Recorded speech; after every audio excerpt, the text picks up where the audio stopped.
Okay, here's a question. What if a company, right after hitting its first real blockbuster success, immediately makes its boldest move yet, like acquiring a whole new portfolio? We're talking about CorMedix, ticker CRMD on the NASDAQ Q. Have they just morphed into this diversified specialty pharma powerhouse? Or, have they maybe bitten off more than they can chew right now at this really critical moment? We're going to dive deep into the fundamentals of the new CorMedix today. We'll look at their big strategic shift, their financial health, and some pretty surprising market dynamics. And that includes a significant new geopolitical factor that could actually hit their core business pretty hard. Our goal here is to figure out if that current share price, 12.93 cents as of August 15th, 2025, truly reflects its intrinsic value. Our analysis suggests it could be quite a bit higher, maybe in the $18 to $22 range per share.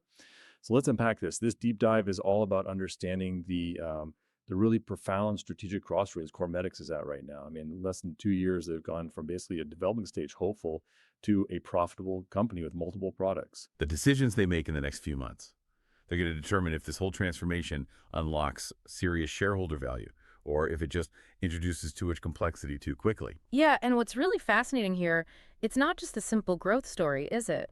It's about a company fundamentally changing its whole identity.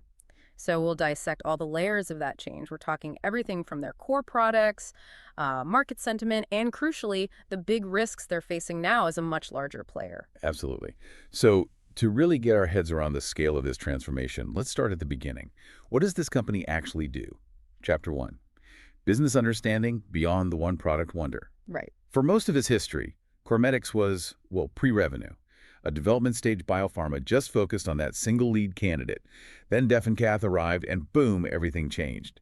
But as we're finding out, that wasn't the end of the story. Not by a long shot. No, exactly. Which brings up the key question. What does the new CorMedix actually look like today? That announcement on August 7th, 2025, the definitive agreement to buy Melinta Therapeutics, that marks a second, and you could argue even more significant transformation. What it does is create this dual stream revenue model. It's smart. Okay, so two streams. On one side, you've got the growth engine, right? DefenCath. That's their own proprietary high-margin flagship. And it's seeing this explosive sales ramp up, which is what drove them into profitability recently. Exactly. And then on the other side, you bolt on this stable revenue base from the Melinta acquisition. That gives them a portfolio of 6 established commercial stage anti-infective products. So diversified, recurring revenue. They're guiding that part to be between $125 and $135 million for the full fiscal year 2025. It's a classic de-risking move, really, leveraging that DefenCath success to buy cash-generating assets. Very clever. Okay, so let's break down these key products a bit more. DefenCath, that's the cornerstone. It's the first and, importantly, the only FDA-approved antimicrobial catheter lock solution. Its job is preventing those nasty catheter-related bloodstream infections, CRBSIs, in adult hemodialysis patients. And it's a preventative. That's right, not a treatment. Metatorolidine and heparin. The clinical trial showed it cut CRBSI risk by a massive 71% compared to just using heparin alone. 71%. Yeah, that's a huge clinical benefit. And then the acquired Melinta portfolio adds 6 marketed products. They're actually highly synergistic with CorMedix's focus on hospitals and acute care. You've got things like Rezzayo for candidemia, Minocin for infections, Vibormer for UTIs, Kimamar Serbacta for skin infections, and Baxdela for pneumonia.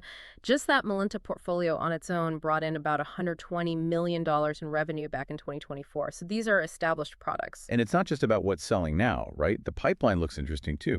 DefenCath itself could potentially expand its use, maybe to TPN, total parenteral nutrition, and even pediatric patients. That's right. And Rezzayo, one of the acquired drugs, has potential for a label expansion into prophylaxis. Management thinks that alone could hit peak annual sales over $200 million if it gets approved. So significant upside there. Wow. So connecting this to the bigger picture, this acquisition just massively increases their scale. Oh, dramatically. With that pro forma revenue guidance for 2025 hitting, $305 to $335 million, they're suddenly playing in a different league. They'll be benchmarked against a much bigger peer group now. And the value proposition seems really compelling, both for patients and the healthcare system. How so? Well, for patients, obviously, it's about preventing potentially deadly infections. For the system, it's pure economics. CRBSIs are incredibly expensive. They cost the U.S. healthcare system up to, $2.3 billion a year? Prevention is much cheaper than treatment. Right. And the market trends seem to back this up. That catheter-related bloodstream infection market was like $1.6 billion in 2024 and projected to grow at over 5% CAGR, driven by demographics, basically aging population, more chronic conditions needing these central lines. Exactly. And the competitive landscape is interesting. For DefenCath, the main competitor isn't really another drug. It's the old standard of care, just using heparin, which DefenCath clearly demonstrated it outperforms. Wow. For Melinta's portfolio, yeah, it's a more mature competitive space, but their assets are described as highly differentiated. So they have their niches. And navigating the regulatory stuff is always huge in pharma. CorMedix seems to have nailed this part. FDA approval for DefenCath came in November 2023. But then they got those 2 key CMS designations. That sounds critical. Oh, absolutely critical. They secured the new technology add-on payment, NTP, for hospitals, and the transitional drug add-on payment adjustment, TDAPA, for outpatient dialysis clinics. Explain those a bit. Why are they so important? Well, think of it this way. These are government payment programs that essentially make sure hospitals and clinics don't lose money by adopting a new, more expensive but better technology like DefenCath. They provide extra payments specifically for using the product for, I believe, 5 years. It removes the financial disincentive. Ah, okay, so it makes it much easier for places to actually start using it. Precisely. It smooths the path for adoption significantly. Masterful execution by the CorMedix team, honestly. It was a huge win. Okay, so strong product, good market, nailed the regulatory part.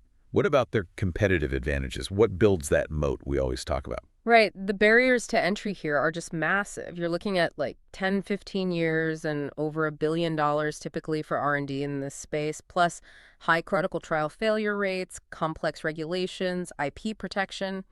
It's tough. And this leads directly into CorMedix's specific advantages. So DefenCath is becoming the new standard of care, essentially. First mover advantage. Exactly.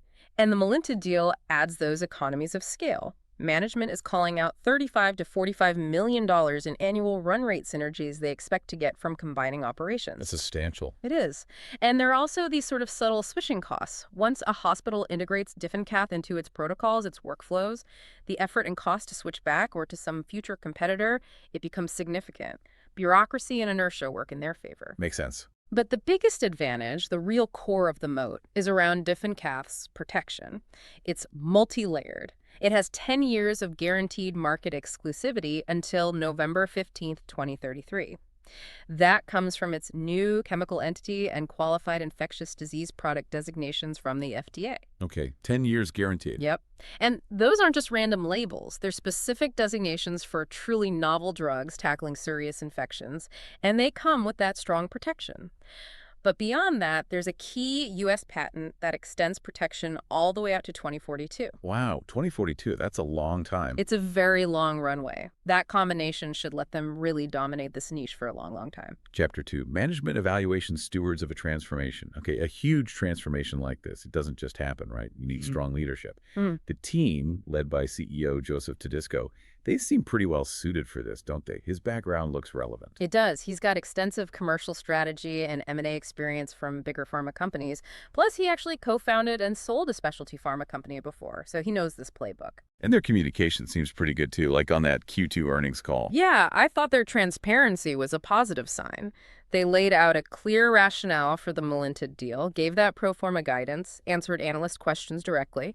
They also highlighted their strict insider trading policy, which shows, a commitment to ethical standards. Okay, what about how they're using their capital allocation? Well, they're clearly squarely focused on aggressive growth and reinvestment right now. They're putting money into R&D to expand DefenCath's uses. And of course, there's the $300 million Melinta acquisition itself. Which the CEO called transformational. Exactly. It's this ambitious dual approach. Grow the core product and acquire scale rapidly. Makes sense for where they are. No dividends or buybacks, I assume. No, none, which is totally typical for a company in this high growth phase. All the capital is going back into the business.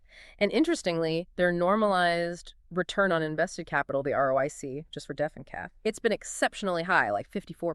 54%? That's incredible. It is. But that leads to the central question now, doesn't it? Can they maintain anything close to that kind of return on the much, much larger capital base of this combined company, especially with the integration costs and, the potentially lower margins on the acquired Melinta products? That's the big test.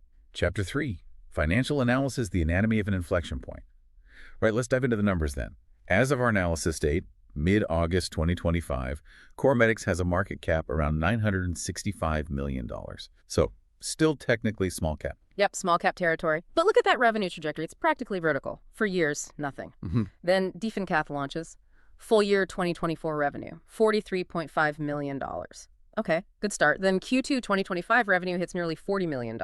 That's almost a 5,000% increase compared to Q2 the previous year. Just staggering growth. Wow. Their trailing 12 months revenue, TTM, is now over $121 million. And looking ahead, remember that pro forma guidance for the combined company in 2025, $305 to $335 million. That's incredible. From basically zero to potentially over $300 million in revenue in less than 2 years. Exactly. It's a rocket ship. And the profitability reflects that proprietary product power, right? Those margins. Oh, absolutely. Gross profit margin, TTM, is an exceptional 94.29%. 94%. So the cost to actually make DefenCath is tiny compared to the selling price? Extremely low. And their net profit margin in the latest quarter, Q2 2025, was almost 50%. These are genuinely best-in-class margins. It just screams pricing power for DefenCath. And what about cash flow? They must have burned cash for years. They did. Lots of it. Annual cash burn was up to over $50 million in 2024. But then, bang, 2025 hits. Q2 alone, they generated $30 million in net cash from operations. Okay, that's the inflection point right there. That's the huge milestone. They've crossed the chasm. They went from burning cash to generating significant cash. It changes everything. And you see that in earnings consistency, too, after years of losses. Yep, a decade of losses. Then with DefenCath, they've posted 3 straight profitable quarters, $0.22 EPS in Q4 24, $0.30 in Q1 25, and $0.28 in Q2 25. Consistent profitability now. What about debt? Historically, they were debt-free. Correct. 0 debt to equity. That is changing now with the $150 million convertible debt they took on for the Melinta acquisition. But it still seems manageable given their cash generation. And their short-term health looks great. Current ratio is very strong, between 7.8 and 9.4. Lots of liquidity. Okay, so pulling it all together for valuation, relatively speaking, how does it look? Well, this is interesting. On a trailing PE basis, CorMedix trades at about 16 to 19 times earnings. Which sounds reasonable. It's surprisingly reasonable. It's basically in line with, or maybe even a little below, the broader U.S. pharma industry average, which is around 18.9x. For a company just hitting this massive growth spurt, that feels like the market might be lagging a bit, potentially. That's certainly one interpretation. It could suggest the market hasn't fully baked in the future growth potential yet. So to get beyond just relative comparisons, we need that intrinsic value estimate, the DCF model. Right, the discounted cash flow. Like valuing that apple tree based on all its future apples, discounted back to today's value. It gives us an estimate of what the business itself might be worth based on its expected future cash generation. So what did our educational DCF models suggest? Using those consensus analyst estimates for growth. Yeah, based on those estimates, revenue growing about 17% a year, earnings 21% a year for the next 5 years, and using an appropriate discount rate for a commercial stage pharma around 11.5%. The estimated intrinsic value range for CorMedix comes out between $18 and $22 per share. Okay, $18 to $22. Now, it's important to mention some other models out there go much higher, even up towards $78, but our range uses more conservative, though still robust, inputs based on current consensus. Got it. So the financials definitely show this huge transformation. But how is Wall Street actually reacting? What's the market sentiment? Chapter 4, Market Sentiment, Wall Street's View. Well, the sentiment from the analysts who actually cover CorMedix, it's overwhelmingly positive. The consensus rating is basically a strong buy or moderate buy, and the average one-year price target falls between $18.75 and $20.06. Okay, so that aligns pretty well with our DCF range, suggesting, what, over 50% potential upside from the current price over the next year? That's what the analysts are implying, yes. And the media tone is bullish, too. Very bullish, yeah. Lots of focus on the strong Q2 earnings and calling that Melinta acquisition transformational. Hang on. If everyone's so bullish, why did the stock tank over 11% on the day they announced the Melinta deal? That seems counterintuitive. It does, doesn't it? It suggests maybe some initial sticker shock from investors, perhaps concerns about the price tag taking on that new debt, or just the sheer complexity of integrating such a big acquisition. A bit of sell the news, perhaps, or just uncertainty. That's a really interesting point, because it contrasts so starkly with the short interest picture. Yes, the shorts. Despite all the bullish analysts, you're saying over 10.5 million shares are sold short. That's like 15.4% of the float. That's a huge short position. It's very significant. It means a substantial chunk of the market is actively betting the stock price will go down. So what are they potentially seeing? Integration problems, growth slowing down. Could be all of the above. Fears that the Melinta integration will be messy, maybe disbelief that DefenCath's growth is sustainable, perhaps worries about future margin compression. It creates this really fascinating battleground stock scenario. You've got strong bulls and significant bears clashing here. Okay, and technically speaking, where's the stock trading now relative to its moving averages? From a technical perspective, it's currently above both its 50-day simple moving average, around $12.45, and its 200-day, which is at $10.64. What is generally seen as bullish signals, right? Positive momentum. Generally, yes. Indicates positive short to medium-term momentum and suggests the underlying uptrend is still intact despite that post-acquisition dip. Chapter 5. Ownership structure, who's at the table? Looking at who owns the stock, institutional investors hold a pretty significant chunk, around 35–37%. You've got the big index funds like BlackRock and Vanguard in there, as you'd expect. But what's particularly noteworthy is Elliott Investment Management. They're a well-known activist fund, and they hold a top 5 position. An activist fund. What does their presence usually signal? Often, it signals they believe there's a specific catalyst or action the company could take that would unlock substantial shareholder value. And they're known for pushing management to make those changes. So their presence adds an interesting dynamic. Okay. And what about insiders? Management owning shares? Yeah, insiders show strong alignment. The team, including the CEO, collectively owns about 7.2% of the company. That's worth around $56 million. And no major selling from them? No significant insider selling has been flagged recently, which is generally seen as a good sign, shows confidence in the strategy. How spread out is the ownership overall? It's actually quite dispersed. The top 25 largest shareholders own less than half the company. And interestingly, retail investors, individual investors like you and me, hold the majority stake, over 56%. Over half held by retail. What does that usually mean for the stock? It can often contribute to higher volatility in the share price, both up and down. It also underscores why clear, consistent communication from the company is so important to keep that large retail base informed. Chapter 6, Risk Assessment, Navigating the Headwinds. All right, no deep dive is complete without looking squarely at the risks. Let's break down the SWOT analysis, strengths, weaknesses, opportunities, threats. Okay, strengths. Clearly, the primary strength is DefenCath. First in class, that incredibly strong moat from patents out to 2042, regulatory exclusivity to 2033. Plus, their proven execution on the FDA approval and, crucially, those CMS reimbursement wins. Financially, strong balance sheet now, cash flow positive, and diversified revenue post-Melinta. Solid strengths. Weaknesses. Weaknesses. The flip side of the big opportunity is the big risk. Integrating Melinta. It's a huge undertaking. Merging cultures, systems, sales forces, lots can go wrong. And while it's mitigated now, their historical reliance on DefenCath means its continued success is still disproportionately critical. Also, that supply chain vulnerability relying on European contract manufacturers for the finished product. Okay, opportunities. Plenty of organic growth potential, like expanding a DefenCath label into TPN and pediatrics. The Melinta deal itself provides inorganic growth, especially if they get that REZO label expansion that could be a $200 million plus product on its own. And definite cross-selling synergies with a combined sales force focused on hospitals. Right, and finding the external threats. Execution risk is number one. They've set high expectations. Any failure to meet them, any stumbles in the integration or sales ramp could hit the stock hard. There's always the threat of future competition, although that moat is strong for DefenCath.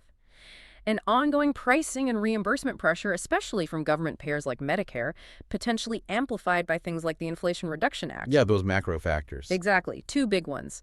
The Inflation Reduction Act giving the government power to negotiate drug prices eventually. And, of course, higher interest rates making debt more expensive and future deals harder. But wait, there's a new, very specific threat that just popped up, isn't there? That geopolitical factor we mentioned at the start. Ah, yes. This is really important and very recent. In late July 2025, the U.S. and EU announced this new trade framework, and part of it imposes a new flat 15% tariff on most goods coming from the EU into the U.S., and that specifically includes pharmaceutical products. 15%. And DefenCath is made in Europe. Exactly. Their flagship high-margin product is manufactured in Europe. So this creates a direct material risk to their bottom line. That 15% tariff could directly compress those amazing 94% plus gross margins they've been enjoying on DefenCath. Ouch. So what can they do? Well, Management faces a tough choice. Either they absorb the cost, which hits profitability directly, or they try to pass it on to customers, which is incredibly difficult in the U.S. healthcare system with existing contracts and reimbursement. Or the third option is the long, complex, and expensive process of moving manufacturing, maybe reshoring it to the U.S. None of those sound easy or cheap. No. This is a significant newly emerged headwind. It absolutely needs close monitoring. It adds a whole new layer of complexity and potential margin pressure they weren't facing just a few months ago. Chapter 7. Okay, so let's try to synthesize all of this. The bull case for CorMedix, it really centers on this successful transformation, right? They've become this diversified, profitable, rapidly growing specialty pharma company. DefenCath is a near monopoly in its niche, protected by that formidable, long-lasting moat. The commercial launch was, by all accounts, flawless. Led to exponential growth, that huge shift to profitability and positive cash flow, and management showed strategic smarts, reinvesting that success into the Melinta deal, which de-risks the business model and adds stable cash flow. Multiple growth avenues ahead. Seems poised for more expansion. Okay, that's the bull case. What about the bear perspective? Well, the bears are highlighting significant risks. Number one is execution risk, especially around integrating Melinta. Any stumbles there could really derail things and stop them from getting those synergies. That high short interest, it tells you a big part of the market thinks growth expectations are just too high, maybe unsustainable, or that the integration will be messy. And now you layer on that new 15% U.S. tariff on European pharma imports. That's a direct material threat to DefenCath's profitability, their cash cow. So the challenge for management is immense now. Integrate a huge business, keep the pipeline moving, and navigate this much trickier geopolitical and economic landscape. Absolutely. And just to recap our valuation from Chapter 3, our educational DCF model, using those consensus analyst growth forecasts and an appropriate discount rate, pointed to an intrinsic value for CorMedix shares in the range of $18 to $22 per share. And that valuation is fundamentally driven by expecting strong, sustained growth in both revenue and earnings from this combined entity over the next few years. Right. So as of August 15, 2025, the stock closed at $12.93. Our analysis suggests there could be a potential upside compared to that estimated intrinsic value range. But for you, the listener, it comes down to weighing those things. The significant opportunities from this transformation, the strong competitive position, the rapid growth. Weighing all that against the very real execution risks, the integration challenges, and now this new geopolitical tariff risk. Does that gap between the current price and the estimated value offer enough margin of safety, as value investors say, to compensate for those risks? That's the key question. What really stands out to you after diving deep into CorMedix's truly evolving story? If you found this deep dive valuable, imagine getting these kinds of insights regularly. Do make sure to like and subscribe to the Stock Analytics AI YouTube channel. For just $4.99 right a month, our members get priority deep dives on specific tickers you request. And over the next few months, we're actually covering all of the S&P 500 stocks members get exclusive priority access to those analyses. And hey, if you just want a one-off deep dive on a company that matters specifically to you, drop us a super thanks on YouTube. We appreciate the support. And just that critical reminder, this analysis was generated by an AI system purely for educational purposes. It should definitely not be taken as financial advice. Always conduct your own thorough research, consider your own circumstances, or consult with a qualified financial advisor before making any investment decisions.